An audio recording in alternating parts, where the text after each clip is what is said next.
സമസ്ത കേരള ജമിയത്തുലുലമയിലെ ഒരു വിഭാഗം മുഷാവറ അംഗങ്ങൾ രഹസ്യയോഗം ചേർന്നുവെന്ന് പരാതി. ഉമർ ഫൈസിയുടെ നേതൃത്വത്തിൽ രഹസ്യയോഗം ചേർന്നെന്നാണ് പരാതി. കഴിഞ്ഞ ചൊവ്വാഴ്ച മുഷാവറയ്ക്ക് മുന്നോടിയായാണ് രഹസ്യയോഗം ചേർന്നത്. യോഗത്തിൽ 12 അംഗങ്ങൾ പങ്കെടുത്തു അത്രേ. മുഹമ്മദ് അസ്ലം കോഴിക്കോട് നിന്ന് വിവരങ്ങളുമായി. അസ്ലം, എന്താണ് ഇതിന്റെ വിശദാംശം? സമസ്തയിലെ ആഭ്യന്തര പ്രശ്നങ്ങൾ കുറച്ചുകൂടി കനക്കുന്നു എന്നുള്ള സൂചനകൾ പല ദിവസങ്ങളായി വന്നിരുന്നു. കഴിഞ്ഞ മുഷാവറകളെ സംബന്ധിച്ചുള്ള റിപ്പോർട്ടുകളും വന്നിരുന്നു.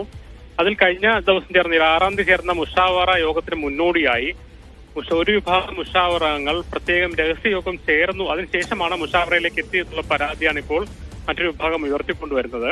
അതിൽ ഉമർ ഫൈസി മുക്കത്തിന്റെ നേതൃത്വത്തിൽ 12 മുഷാവറ അംഗങ്ങൾ ഈ കോഴിക്കോട് തന്നെയുള്ള ഒരു സ്വകാര്യ സ്ഥലത്തിരിക്കുകയും മുഷാവറയിൽ സ്വീകരിക്കേണ്ട നടപടികളെ കുറിച്ച് ഒരു ധാരണ ഉണ്ടാക്കുകയും ചെയ്തു. മാത്രമല്ല, മുഷാവറയിൽ മുസ്ലിം ലീഗ് അനുകൂല നേതാക്കൾക്കെതിരെ സ്വീകരിക്കേണ്ട സമീപനങ്ങൾ, അതോടൊപ്പം തന്നെ ആ യോഗത്തിലെടുക്കേണ്ട തന്ത്രങ്ങളൊക്കെ തന്നെ കൂടി ആലോചിച്ച ശേഷമാണ് ഉമർ ഫൈസിയുടെ നേതൃത്വത്തിൽ 12 പേര് മുഷാവറയ്ക്ക് എത്തിയത്. അതിനനുസരിച്ചുള്ള രീതിയിൽ വലിയ തോതിലുള്ള വാക്തർക്കങ്ങളും സംസാരങ്ങളൊക്കെ ഉണ്ടാവുകയും ചെയ്തതായും റിപ്പോർട്ടുകൾ ഉണ്ടായിരുന്നു. അതുകൊണ്ട് തന്നെ അതിന് മുന്നോടിയായി നടന്ന രഹസ്യ യോഗം ചേർന്നിട്ടുണ്ട്.